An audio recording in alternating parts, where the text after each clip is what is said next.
What's up, everybody? It's your girl, Her to You, and welcome to Wednesday's Random. So, on today's Wednesday's Random, I'm going to be talking about parenting through trauma or with trauma. So, if you haven't yet, or if you don't know, me and my daughter Jaden, we started a little podcast. You know what I'm saying? It's called Her and Jay. If you haven't seen it, you can flip through our YouTube or through Her to You YouTube, and you can find our very first video. And so, so I wanted to discuss it because one of the topics that we discuss, well, the topic that we discuss is me being a helicopter parent,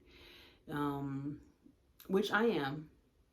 I'm trying to loosen the reins because so far I've been very lucky. I've been very lucky with having a child that gives me grace, having a child that has allowed my mistakes and wants to build a relationship, you know what I mean? So so basically, when I was thinking of this topic, when this topic came to me, actually, it was after me and her did the video. And I just started thinking about just how articulate she was with expressing herself about what my actions or my parenting was doing to her. And I had to think back, like, okay, one thing about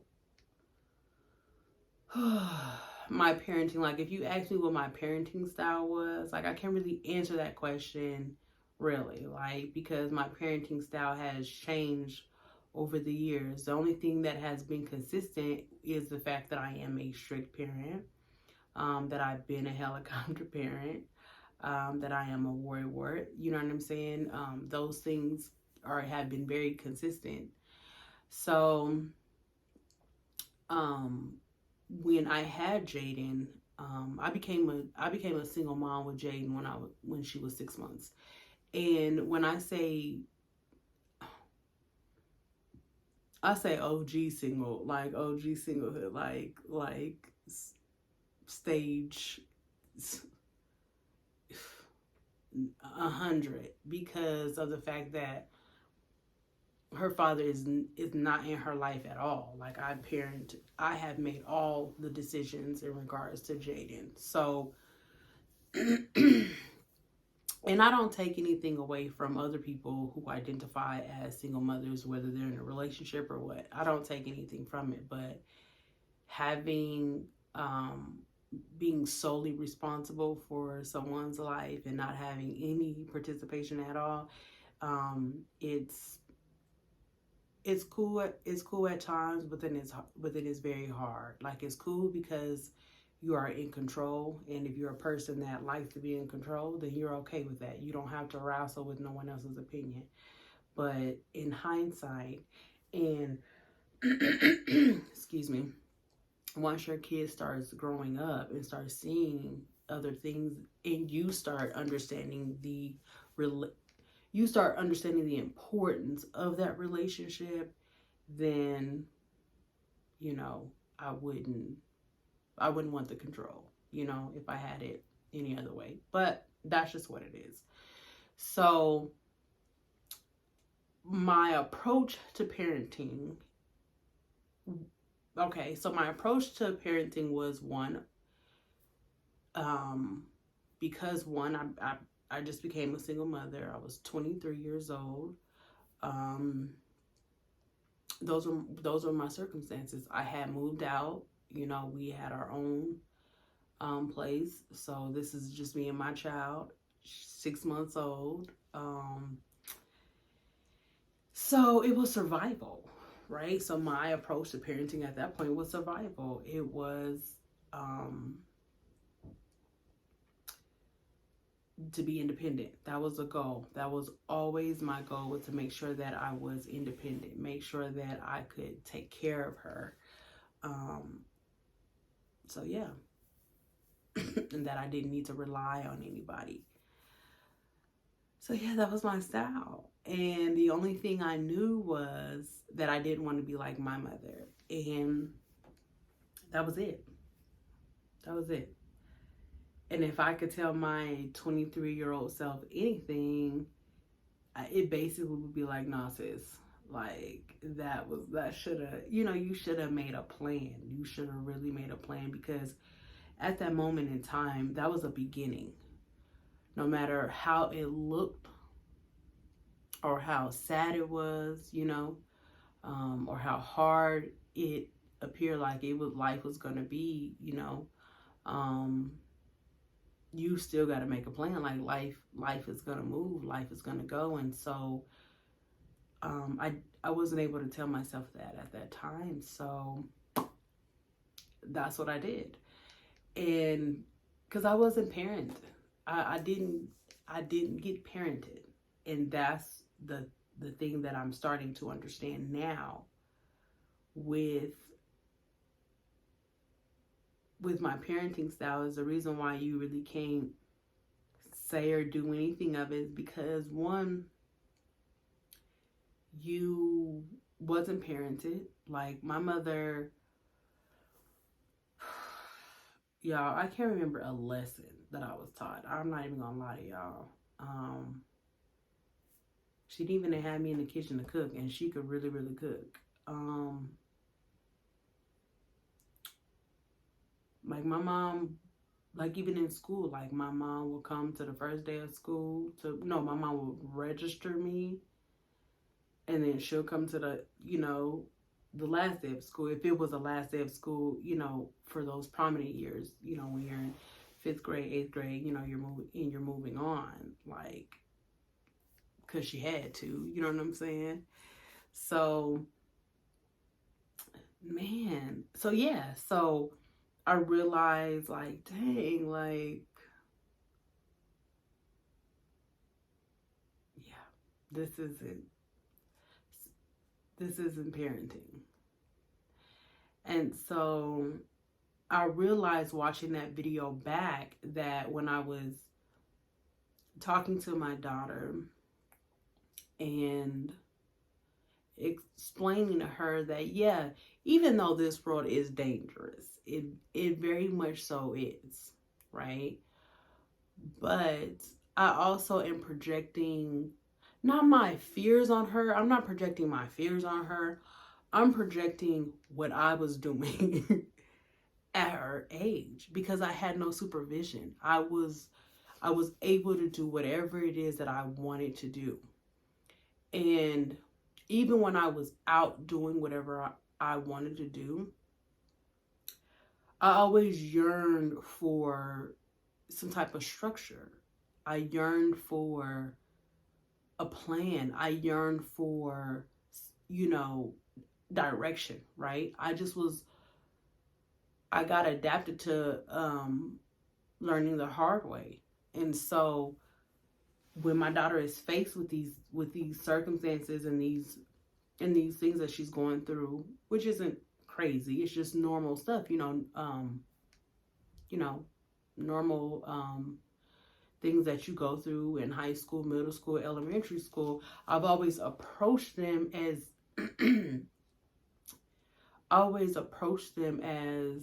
okay, what not to do in this situation, or so then I was overly there. You know what I mean? And that's why she don't want me at places with her. And it's not, and I used to get my little feelings hurt, because I used to think that it was because she did not want me to celebrate her.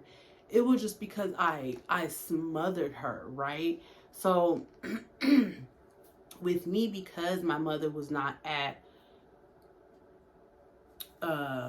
anything, right? I made sure I was at everything for her. Every single thing that this girl had going on, I made sure that I was there. So it was just overly present. overly present. And I think that is a thing, because I know I'm living proof of it, because there's repercussions to it where she's like, I'm not allowing my child to breathe. Or like she said, I'm directing her, like if I were going on field trips and stuff, like I'm like, hey, you better behave, or hey, you know what I'm saying? I'm not just allowing her to just live and be her, you know what I mean, and exude her personality. So she knew that she couldn't be me. She had to be straight and narrow, but it was the strict straight and narrow, not like I'm, you know, of course I'm gonna behave, but it's overly behaved. Now I gotta watch and think about everything that I'm doing. And so yeah. I think it's so important.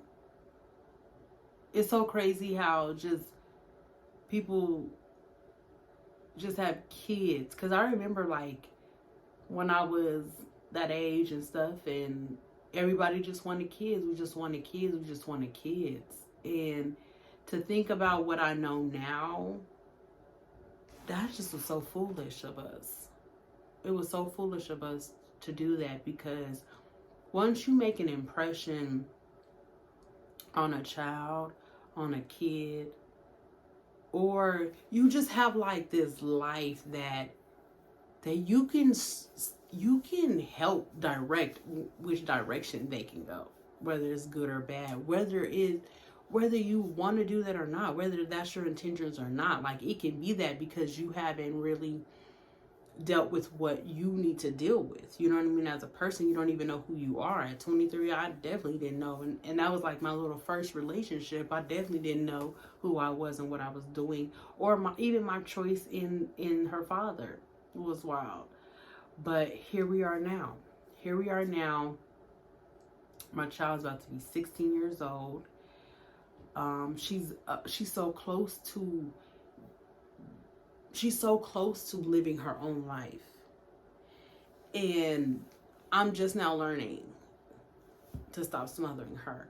But like I said, my child is giving me grace. She really is. She's giving me a lot of grace to learn from my mistakes and to change a little bit. You know, I do allow her to, because like I wasn't able to talk back or whatever to say anything, but I do allow her to express herself when we get into real serious conversations of how I feel, because every now and then I do ask her, because I don't know. Like, I feel like I'm a good mom because I take care of her and I do everything that I'm supposed to do as a mother. But I feel like, okay, yeah, but how do I treat you? And, you know, and it makes me, sometimes the responses make me think about my mother. It make me think about how I felt.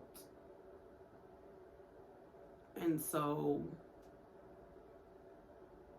yeah. So I think that I definitely gotta do better. I gotta do better with this parenting thing, y'all, is wild. I have to be an example to her. Like, that's like my biggest thing, is like I want to show my daughter that people can change. People can understand that, you know, they made mistakes. People can understand that they might have bad habits, but that they can change. They can change those bad behaviors and work it out. So like another thing with us is affection. My daughter is super affectionate, super duper affectionate. And I've said this in a previous video, like, my mother was not affectionate. My mother did not say I love you. My mother did not hug. My mother did not kiss. My mother didn't do none of that. And I had to learn how to embrace my child. I had to learn how to hug my child. I had to learn these things because prior to, like, when she would reach out to me, I would, you know, do all of that. But now, like, I make it a point to to really shower my daughter with affection.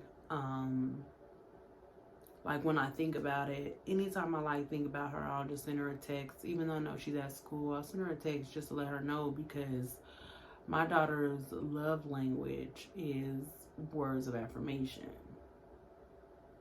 So I kind of definitely indulge in that area to give her that.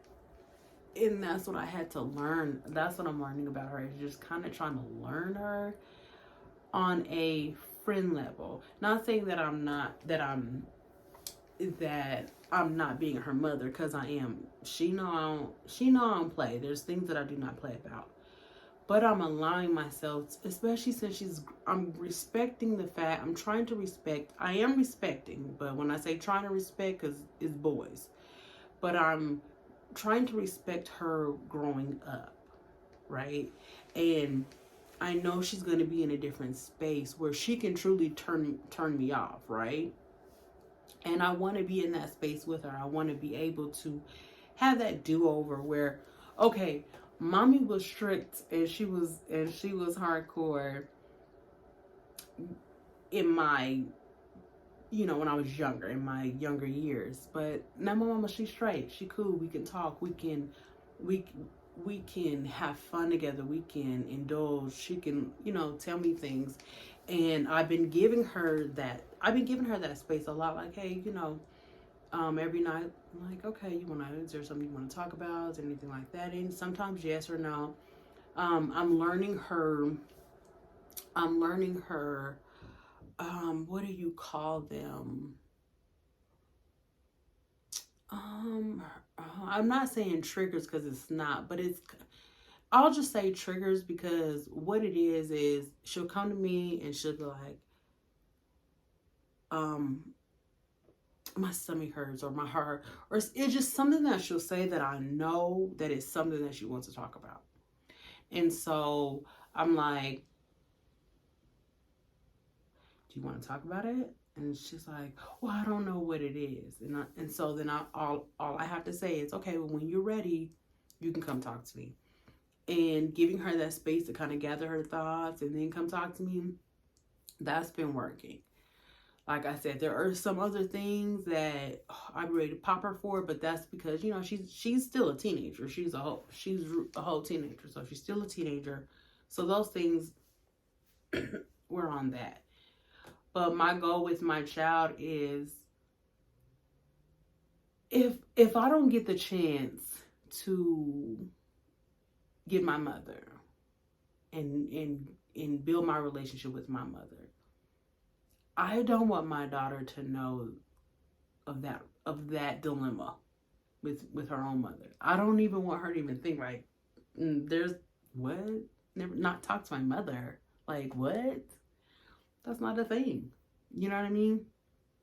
I want her, you know what I'm saying, Indian generational. I want her daughters to, you know what I'm saying? You understand, my daughter doesn't have my mother as a grandmother. You know what I'm saying? So I will be, you get what I'm saying? Like, that's a responsibility that I have on me, is that I will be my family's first grandmother, grandma. So I have to be on point. And that's why, like, your healing it's not for you, even though you have to be selfish about it, right? You have to be selfish about it because it's for you. But so many people feed off your healing. So many people are going to benefit off your healing. And so when you look at it like, dang, I'm going to be my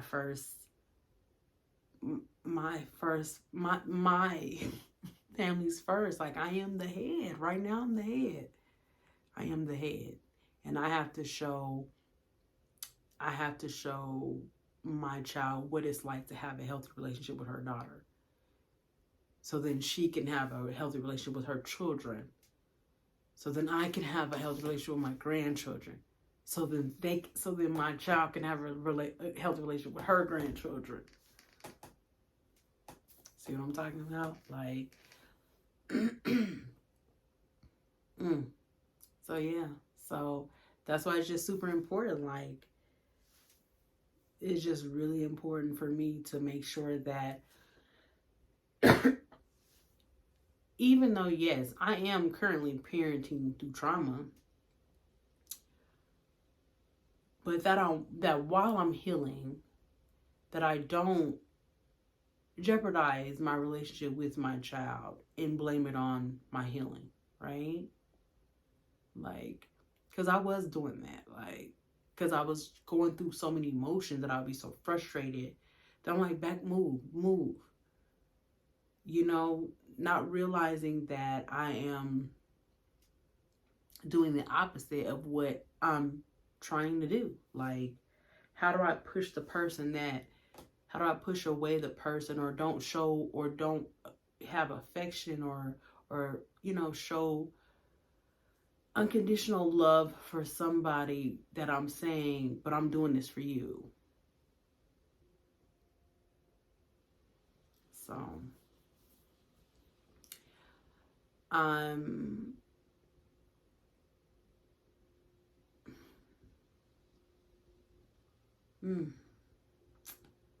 just, God has just tasked me with a big responsibility. But this is the reason why it's important to make good decisions in your life. This is why it's super important to make really good decisions in your life, because even though he knows it all, he knows the plan, but he gives us free will.